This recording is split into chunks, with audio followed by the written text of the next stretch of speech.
Ya Tuhan Allah, saatnya kami akan membaca dan merenungkan firman-Mu yang kudus. Akal pikiran kami sangat terbatas, pengalaman kami sangat kurang, kemampuan kami untuk mengerti firman-Mu tidak memadai. Karena itu, sebelum kami membaca dan merenungkan firman-Mu, curahkanlah Roh Kudus kepada kami masing-masing, untuk kami memahami firman-Mu, serta melakukannya di dalam kehidupan kami. Urapilah kiranya hamba-Mu ini, yang Tuhan pakai untuk menyampaikan firman di dalam ibadah ini. Perlengkapilah dengan kuasa Roh Kudus, agar hamba-Mu dapat berkata-kata seturut dengan kehendak Allah. Di dalam nama Tuhan Yesus kami berdoa. Amin. Adik-adik remaja sekalian, tema kita dalam ibadah ini adalah tentang Allah Tritunggal. Kata lain dari Tritunggal adalah Trinitas.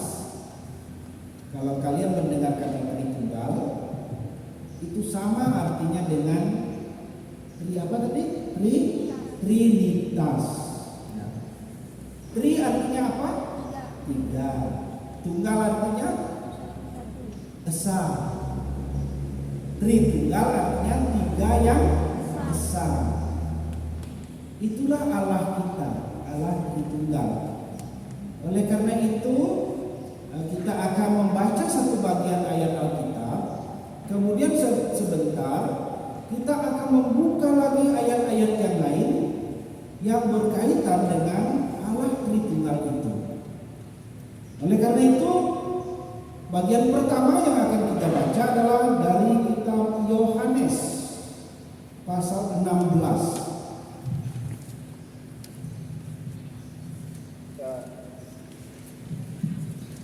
Kita membuka Yohanes 16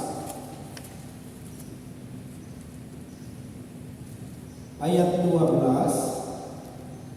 sampai 15. Yohanes 16 ayat 12 sampai ayat 15. Kita baca lagi secara bergantian ya. Saya membaca ayat-ayat yang bernomor angka genap, adik-adik sekalian membaca ayat-ayat bernomor angka ganjil. Kita mulai. Masih banyak hal yang harus kukatakan kepadamu, tetapi sekarang kamu belum dapat menanggungnya.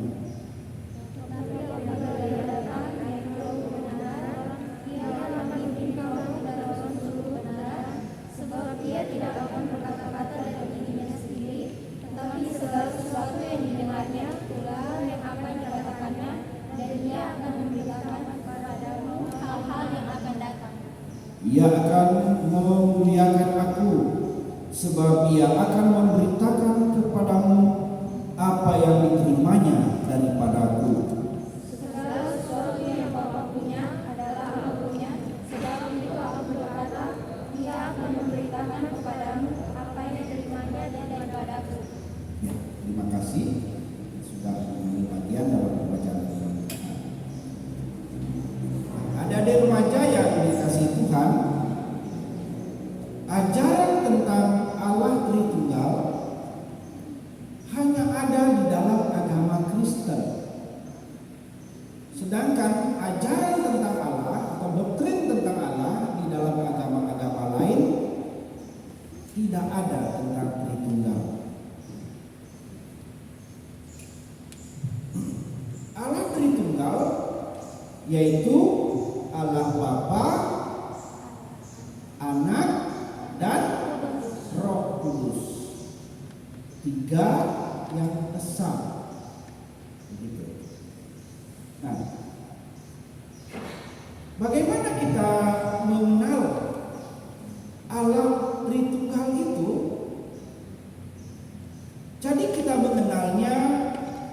dari tindakannya. Allah Bapa adalah Allah sebagai pencipta. Allah Anak atau anak di dalam Yesus Kristus adalah Allah sebagai juru selamat. Dan Roh Kudus adalah sebagai penghibur atau sebagai pembaharu dalam kehidupan kami. Nah, ajaran Allah Tritunggal ini atau Trinitas ini begitu sulit kita pahami, walaupun sudah ada contoh-contoh yang bisa kita gunakan, tetapi tak satu pun contoh yang ada di dunia ini yang dapat menjelaskan tentang Allah Tritunggal itu dengan tuntas, dengan pas. Karena pemahaman Allah di dalam agama lain gampang dan tuntas dan masuk akal. Misalnya dalam agama Islam jelaskan Allah itu esa, sampai di situ saja sudah masuk akal, itu esanya tidak beranak, tidak ada yang lain dan sebagainya. Tetapi di dalam agama Kristen, Allah yang esa itu adalah Allah yang memiliki 3 pribadi, yaitu Allah Bapa, Anak, dan Roh Kudus. Allah Bapa adalah Allah Sang Pencipta yang menciptakan langit dan bumi dan segala isinya. Kemudian Allah di dalam karya penyelamatannya melalui Yesus Kristus itu disebut Allah Anak. Apakah dalam hal ini artinya Allah beranak, Allah punya anak? Tidak. Ya tentu tidak. Sebab Allah tidak punya istri. Nah itu Allah tidak bisa beranak. Kata Allah Anak ini adalah kata kiasan yang mengandung arti kiasan dan tidak arti sebenarnya. Ya, saya contohkan begini. Kalian pernah dengar nama anak tangga? Adakah ibunya tangga? Tidak ada. Bapak tangga juga tidak ada kan? Tidak ada. Tidak ada mama tangga, baru ada anak tangga. Tidak ada. Siapa di sini anak SMP 2? Ada? Ya, misalnya saya sebut begini, kamu anak SMP 2. Pernahkah SMP 2 beranak? Tidak. Tidak. Adakah istrinya SMP 2? Tidak. SMP itu sekolah kan? Mana punya istri dia? Tetapi kita disebut anak SMP 2. Demikian juga dengan Allah Anak atau anak di dalam Yesus Kristus. Karena siapakah Yesus Kristus itu sesungguhnya? Yesus itu adalah firman yang menjadi manusia. Nah, oleh karena itu mari kita memahami ini. Pertama mari kita membuka Yohanes 1. Yohanes 1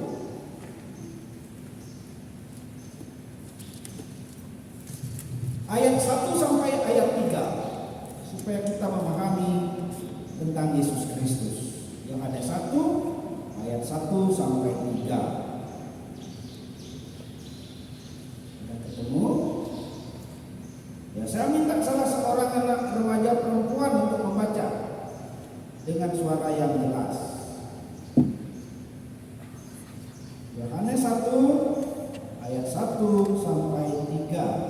Firman yang telah menjadi manusia, pada mulanya adalah firman. Firman itu bersama-sama dengan Allah, dan firman itu adalah Allah. Ia pada mulanya bersama-sama dengan Allah.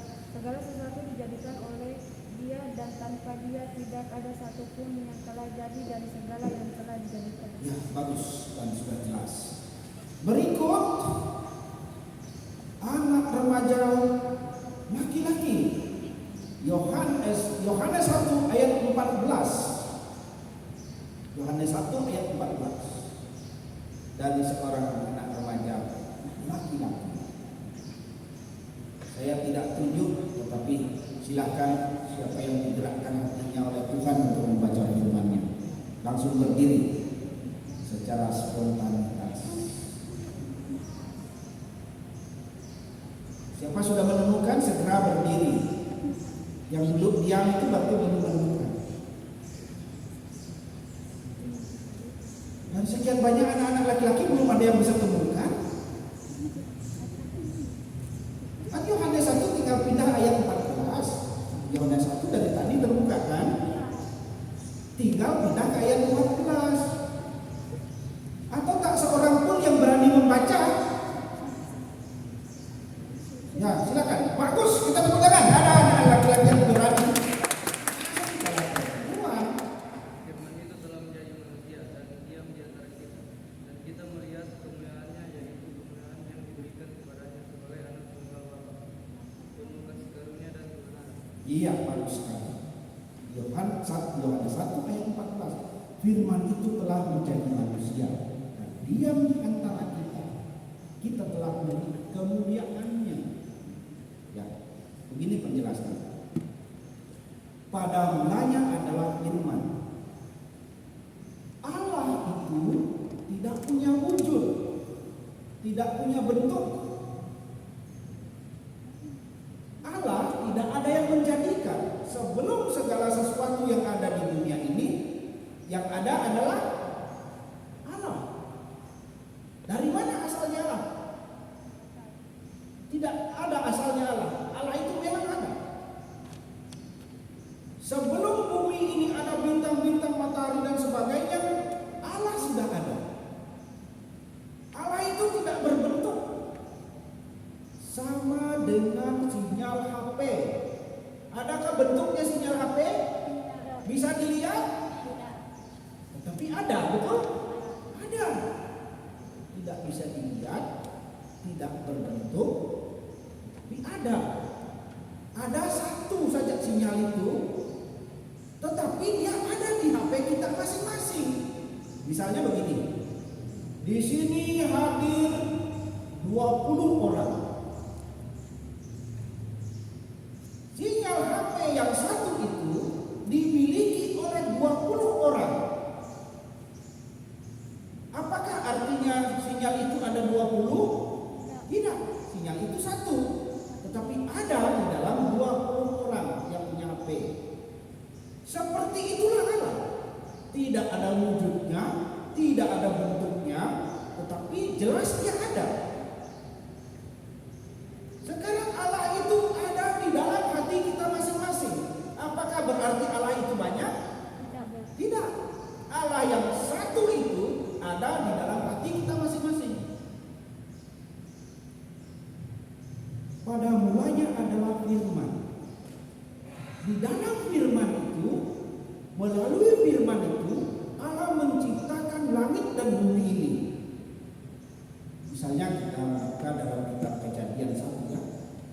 Tuhan Allah berfirman, jadilah terang. Jadi firman yang mengatakan jadilah terang itu, maka terang itu jadi. Tidak memerlukan bahan, menciptakan sesuatu. Kemudian Allah berfirman, jadilah cakrawala.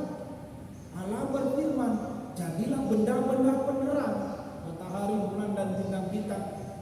Selesai Allah berfirman, apa yang difirmankan itu langsung ada, langsung jadi. Nah, lalu firman tadi itu yang menciptakan alam semesta ini disebut Allah Bapa. Lalu firman itu menjadi manusia. Bagaimana caranya firman itu menjadi manusia? Firman itu melalui Maria menggunakan rahimnya Maria. Maria mengandung dari Roh Kudus. Roh Kudus itulah firman Allah itu sendiri.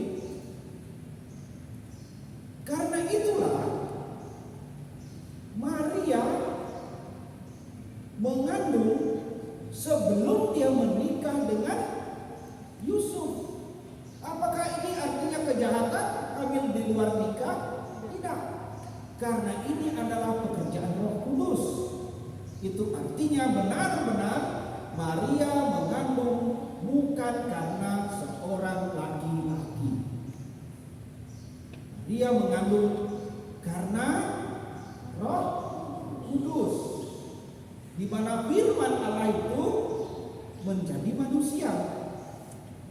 Kemudian setelah tiba waktunya, firman yang menjadi manusia itu sempurna, lahir berbentuk manusia, memiliki anggota tubuh sama seperti kita, memiliki tubuh kemanusiaan 100%, tetapi sekaligus dia juga adalah, Yesus itu juga adalah Allah atau Tuhan 100%. Apa tandanya Yesus adalah manusia yang benar-benar manusia? Tandanya adalah dia lahir seperti manusia yang lainnya lahir.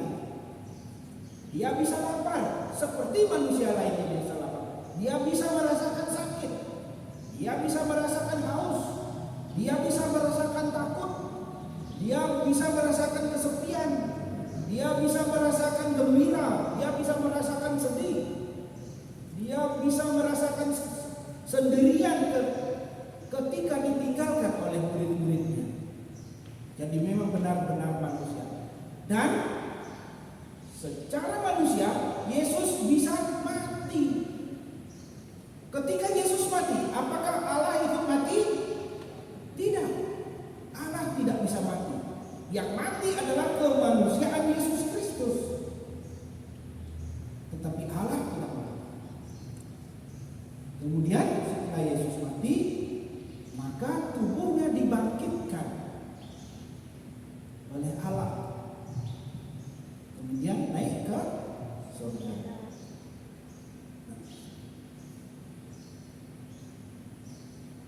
Apa sebabnya Allah mengaruniakan anaknya yang tunggal bagi kita? Ada yang bisa jawab? Apa sebabnya Allah mengaruniakan anaknya yang tunggal? Oke, sekarang temukan jawabannya di Yohanes 3 ayat 16. Supaya setiap orang yang percaya kepadanya Betul. tidak binasa melainkan memperoleh hidup yang Ya, tepuk tangan dulu Bapak Tuhan. Ini namanya Nadia ya? Nadine. Oh, salah Bapak. Bilang Nadia pada Nadine saja. Bagus Nadine, walaupun dia belum baca, dia sudah tahu. Sekarang siapa percaya kepadanya tidak binasa, melainkan beroleh hidup yang kekal. Itulah tujuan Allah, mengaruniakan anaknya yang tunggal.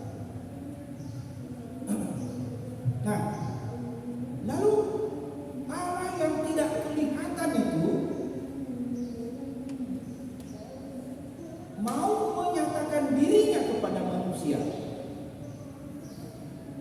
Bagaimana caranya Allah menyatakan dirinya kepada manusia? Ada beberapa cara. Yang pertama, Allah menyatakan dirinya melalui alam semesta, alam ciptaan ini. Misalnya, ketika kita keluar malam hari, melihat ke langit, apa yang kita lihat? Bisa jadi gelap, bisa jadi bulan, ya, bintang-bintang. Nah, dengan melihat bulan, bintang, awan, gelap, apakah kamu berpikir ada orang yang membuatnya? Tentu tidak. Pasti kita berpikir itu diciptakan oleh Tuhan. Ketika kita pergi ke pantai, di sana kita melihat apa? Lautan yang sangat luas. luas, terbesar. Apakah ada yang berpikir siapa yang gali sana sebesar itu? Tidak ada. Maka orang akan pasti menyimpulkan itu dibuat oleh Tuhan. Nah, yang pertama Allah menyatakan dirinya kepada manusia melalui ciptaan. Kemudian yang kedua, Allah menyatakan dirinya kepada manusia melalui hati nurani. Hati nurani itu ada di dalam diri tiap-tiap orang. Semakin dewasa umur seseorang, maka hati nuraninya akan semakin tajam. Walaupun tidak ada yang mengajarkannya dari kecil, tetapi setelah manusia itu dewasa, dia akan menyadari bahwa ada yang lebih berkuasa dari manusia. Itulah Tuhan. Kemudian Allah juga menyatakan dirinya melalui anaknya yang tunggal. Ini namanya penyataan khusus, yaitu melalui Yesus Kristus.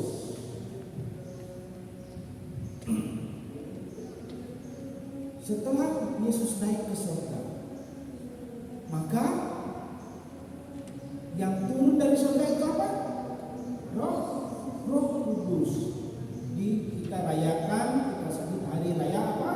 Pentakosta. Pentakosta itu merayakan hari keturunan Roh Kudus. Nah, Roh Kudus itu memberi kita keberanian untuk bersaksi,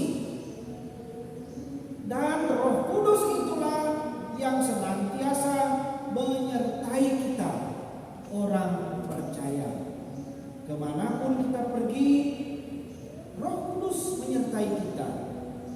Ketika kita tidak pandai berdoa atau tidak bisa berdoa, Roh Kudus juga yang akan menyampaikan isi hati kita, hati nurani kita kepada Allah. Oleh karena itu jangan khawatir, jangan ragu-ragu mengatakan saya tidak pandai berdoa, sebab ada Roh Kudus yang akan menolong kita untuk menyampaikan isi hati kita yang tidak terucapkan kepada Allah. Nah, untuk lebih memahami tentang Allah Tritunggal ini, sekarang saya mau memakai sebuah perumpamaan.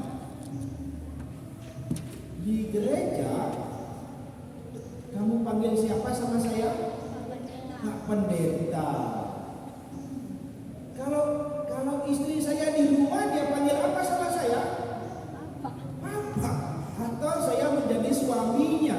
Betul? Ya, saya menjadi seorang suami di rumah. Apakah saya menjadi seorang suami di sini? Tidak. Suaminya siapa saya di sini kan? Itu. Tidak. Di sini saya disebut Pak Pendeta. Tapi kalau saya di rumah, saya dipanggil Papa, karena saya suaminya Ibu Neti. Kalau saya di kantor, tidak ada orang panggil saya Pak Pendeta, tidak ada orang panggil saya suami. Tapi di kantor, saya dipanggil Pak Pengawas. Ada 3 nama untuk menyebut saya. Pak Pendeta, ada Papa atau suami, ada Pak Pengawas. Ini berkaitan dengan apa? Dengan tugas dan pekerjaan saya dan tanggung jawab saya, sehingga saya memiliki panggilan yang berbeda. Tetapi sebenarnya, apakah saya berbeda? Tidak, saya ini tetap ini. Saya satu. Kalau saya di gereja, badan saya juga ini, tapi dipanggil Pak Pendeta. Ketika saya di rumah, badan saya juga ini, tetapi dipanggil Papa. Ketika saya di kantor, ya badan saya ini juga, tetapi dipanggil Pak Pengawas. Nah, seperti itulah Allah gambarannya. Ketika kita berbicara tentang penciptaan, maka kita panggil dia Allah Bapa. Ketika Allah menyatakan dirinya melalui Yesus Kristus, maka kita panggil dia Allah Anak. Ketika Allah ada di dalam hati kita, menuntun kita, mengajar kita, dalam pikiran kita, maka kita sebut Allah itu Allah Roh Kudus. Allah Roh Kudus. Sebutannya 3, tetapi oknumnya 1. 3 pribadi gitu. Apakah Allah ada 3? Tidak. Yang 3 adalah pribadinya sesuai dengan fungsi dan pekerjaannya itu.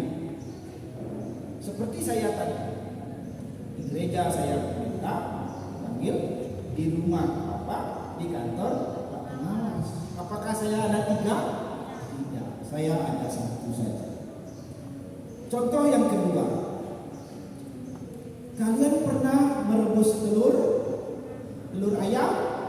Ya, telur ayam ya, atau telur bebek. Nah, di luar telur ayam itu apa yang pertama dilihat? Cangkangnya. Setelah kita kupas cangkangnya, apa yang dilihat? Putihnya. Coba direbus putih kan? Setelah kita lihat di dalam putih itu ada apa? Ada kuningnya. Kalau menetas jadi apa? Anak ayam.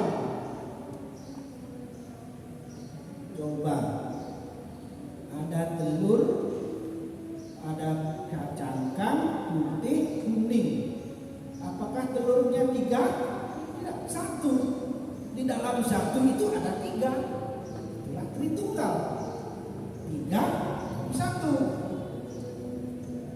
Nah, seandainya telur tadi tidak ada cangkangnya, bagaimana? Apa yang akan terjadi? Kalau telur tidak ada cangkangnya, iya tumpah begitu sebelum direbus kan? Apakah ayam akan hidup? Tidak. Kemudian ada cangkang, tidak ada putihnya, langsung kuningnya. Juga telur tidak sempurna, tidak bisa menjadikan ayam hidup. Kemudian ada cangkangnya, ada putihnya, tidak ada kuningnya. Apakah bisa menjadi anak ayam yang hidup? Tidak juga. Dia harus ada 3, tetapi ketiganya itu tidak bisa dipisahkan. Harus 1 supaya dia bisa memberi kehidupan, menjadi ayam yang hidup. Oleh karena itulah gambaran ini senantiasa dipakai pada perayaan-perayaan Paskah. Karena itu kalian sering diajak lomba mencari telur Paskah. Apakah Paskah bertelur? Tidak. Yang bertelur apa? Ayam yang bertelur ya. Paskah itu tidak bertelur. Tetapi telur ini menggambarkan Tritunggal yang membawa kehidupan. Adik-adik remaja yang dikasihi di dalam Tuhan, demikian penjelasan tentang pengajaran doktrin Tritunggal yang dapat kita dengar pada malam hari ini. Apakah di antara adik-adik ada yang mau bertanya? Ya, bagus kalau tidak ada. Demikian, terpujilah